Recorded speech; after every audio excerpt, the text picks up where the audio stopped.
આજે માનनीय મુખ્યમંત્રીશ્રીની અધ્યક્ષતામાં રાજ્ય કક્ષાની તકેદારી અને મોનિટરિંગની બેઠક હતી, જેમાં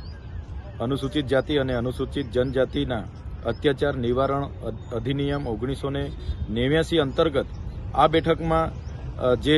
રજૂઆતો અમારી સમક્ષ આવી હતી એ અમે એકદમ ગંભીરપૂર્વક અને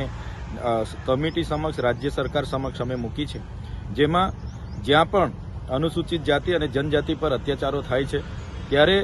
એ લોકો પોલીસ સ્ટેશને જતા હોય ત્યારે થાણા ઇન્ચાર્જ, તપાસ અધિકારી કે જે પણ લોકો હોય છે એ એટ્રોસિટી એક્ટ દાખલ કરવાની જગ્યાએ 151ના જામીનો લેતા હોય છે અને ઘણી વખત એટ્રોસિટી એક્ટના બનાવોમાં પોલીસ સ્ટેશને ટેબલ જામીનો પણ આપી દેતા હોય છે। ઘણા કેસો એવા હોય છે કે જે કેસોના આરોપીને આજ દિન સુધી પકડવામાં પણ નથી આવ્યા। જે તમામ આંકડા સહિતની માહિતી આજે હતી ત્યારે અમે મુખ્યમંત્રીશ્રીને કીધું છે કે જે પણ આરોપીઓ આજ દિન સુધી નથી પકડે એમને તાત્કાલિક ધોરણે પકડવામાં આવે અને જે પણ કેસો આજે કોર્ટમાં પેન્ડિંગ છે એ કોર્ટમાં પેન્ડિંગ કેસોનું નિરાકરણ નિકાલ લાવવા માટેની અમે એક રજૂઆત કરી છે। સાથે સાથે ગુજરાતમાં દલિત અને આદિવાસીઓની જમીનો પર જે ગેરકાયદેસર રીતે બિન આદિવાસી લોકોએ દબાણો કર્યા છે એ કબજાઓ ફરી આદિવાસીઓને મળે, દલિતોને મળે અને એમના પર એટ્રોસિટી એક્ટ અંતર્ગત કાયદેસરની કાર્યવાહી કરવામાં આવે એની પણ અમે માંગ કરી છે। સાથે કેટલાક અધિકારીઓ જેમ કે જિલ્લા મેજિસ્ટ્રેટ હોય, એસડીએમ હોય, પોલીસ અધિક્ષક હોય, નાયબ પોલીસ અધિક્ષક હોય, એવા કેટલાક અધિકારીઓ જે લોકો એટ્રોસિટી એક્ટની તપાસમાં આવતા હોય છે એમની માનસિકતા એવી હોય છે કે એ દલિત અને આદિવાસીઓને યેન કેન પ્રકારે દબાવે છે અને એમની માનસિકતા હોય છે કે આદિવાસી કે દલિત લોકો એટ્રોસિટી એક્ટ માત્ર ને માત્ર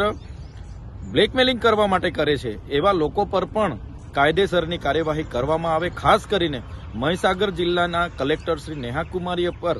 કાયદેસરની કાર્યવાહી કરવાની અમે આજે માંગ કરી છે। સાથે સાથે જે પણ સ્પેશિયલ કોર્ટો એટ્રોસિટી એક્ટના કેસો ચલાવવા માટે બનાવી છે એને સ્પેશિયલ આ જ કેસો ચલાવવાની પરવાનગી આપવામાં આવે। સાથે સમરસતા હોસ્ટેલો આવનારા દિવસોમાં ગુજરાતમાં નવી બનાવવામાં આવે એની પણ અમે માંગ કરી છે। ત્યારે આજની આ મિટિંગમાં કમિટીના અધ્યક્ષ એવા મુખ્યમંત્રીશ્રી અને તમામ પોલીસના વડા હોય, સામાજિક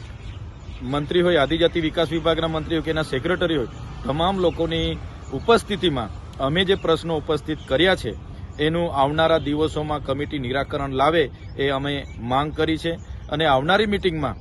અમે ચોક્કસ આજની રજૂઆતોનું નિરાકરણ આવ્યું છે કે કેમ એની આવનારી મિટિંગમાં અમે તકેદારી લઈશું।